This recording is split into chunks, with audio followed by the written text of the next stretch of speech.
Hi everyone, welcome back with Bill. Today I'd like to answer the question, how can you maximize and get the most benefit out of your oil drains in making sure that all the contaminants and wear metals are actually going out that drain hole and into your drain pan. And for the past few decades I've been using this one method that I'd like to share, and I hope that since this is a new channel, I would hope that you would like and subscribe, because this is a new channel, but I have other videos coming. So with today's discussion, I would also like to see your comments and other tips and tricks that you've witnessed and what you're doing during your oil changes that may help me and others. So anyway, with that, I have two oil drain pans here, and this is my initial one. This is what I use to catch the oil from my 2024 Tacoma or the other vehicles that we have. And I keep this one spotless clean. Right before an oil change, I'll just make sure that I take a rag and get any of the dust and debris out of here so that I can keep it clean, because I want to inspect the oil after the oil has been completely drained into here. And then I will take this and then I'll pour it into this one, where I can take this into AutoZone or O'Reilly, and then I can dispose of it there. So with that, I first want to go over a few things, and that is, most oil drain pans are not going to get, you're just not going to get all of the oil out. And on this 2024 Tacoma, my drain plug is on the side of the oil pan, and there's other vehicles that have the oil drain plug on the bottom.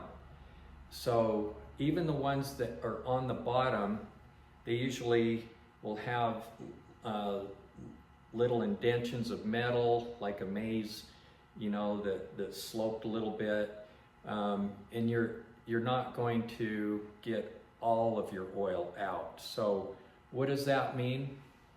That means that you have debris, wear metals, you know, after you turn your engine off, things start settling at the bottom. And when right before I change the oil on our vehicles, I will take them out for a drive around the neighborhood for about 20-25 minutes, low RPM. You know, I'm not racing the engine. I don't want that oil to get really hot, but I want it to get warm enough that it's going to suspend and keep in suspension the wear metals and all the contaminants that were sitting at the bottom. It takes time for them to warm up and get suspended in the oil and so on. So what I do before I even start my vehicle is I get the wrenches that I need. This wrench takes off the splash guard, because my drain plug, my oil drain plug, is right above the splash guard. So I take the splash guard off, I put it off to the side, and I have my 14mm box end wrench to loosen the drain plug. I have it setting out. I've already cleaned out the dust and debris, you know, everything that's maybe settled while sitting here in the garage. I'll get that spotlessly clean and setting that right down here. Ready to go. Everything's ready to go, so that when I pull in the driveway, then I can pull right in the garage, and the second I turn off this engine or any of the other engines, then I just go right to town and I dump the oil. And I have actually let the oil sit for about 20 minutes and before I poured it into this other drain pan, and I've seen wear metals after just 20 minutes. So that's my method. I want all that metal and the contamination suspended and then dumped immediately. I used to have my oil changed at a quick lube place, and you know, they were always over tightening the drain plug and the oil filter, and it takes a lot to get it off. When I, you know, bought a new or a used vehicle, I've ripped a few oil filters because whoever changed the oil before had it on so tight that I ripped it off, trying to get it off, and it really took a long time to get those things off, and they don't need to be tightened that tight. So, and I've actually had an oil drain plug stripped out because they over tightened. So I like to be in control, but I also know that when you pull in to get your oil change from somewhere else, that your vehicle could be sitting for a little while. And if after 20 minutes I'm seeing wear metals at the bottom of this, then I know that debris and wear metals can settle pretty quickly. And I've actually, so when I visually inspect this, I've seen some pretty good sized chunks of metal, and I just like to visually inspect before I send in for my oil analysis. And since this is a new truck, this has only had its third oil change. It's got 9,500 miles on it, and my third one was done at 8,500 miles, because I want to break it in good, and I don't want all those wear metals wearing this engine in prematurely. And so my previous video, I send in the oil sample, and you can see the results of that oil analysis, and I'll do it on the next one. This tube will be my second oil analysis on my fourth oil change on this truck, probably in a few more months. So tune in for that one.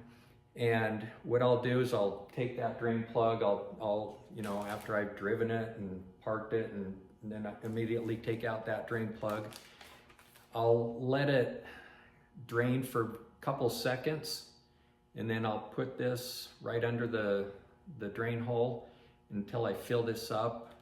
And I'll have my handy dandy rag and clean off my hands and clean up this, because it is messy. And then fill out some information that comes in this bag. Plop it in there, and you want to make sure you duct tape this this cap around here, and then I go crisscross too that way. And then fill out the information. The information I put in a Ziploc bag, and I put this in a Ziploc bag, and then I put it in here so I keep everything separate. And in my last video, I talked about, you know, two places. There's Schaefer WebScope PM, which this one is. They give you a prepaid postage so that you can just put everything in there, send it off in a few weeks, 2-3 weeks. You get your results.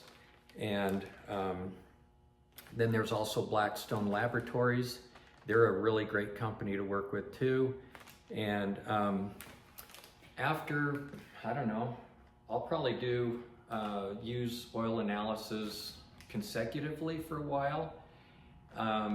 If I don't see anything that's alarming or throwing alarming codes or anything, I might go every other or every third oil change, but I'll probably stick with every other. They're about $40 right now.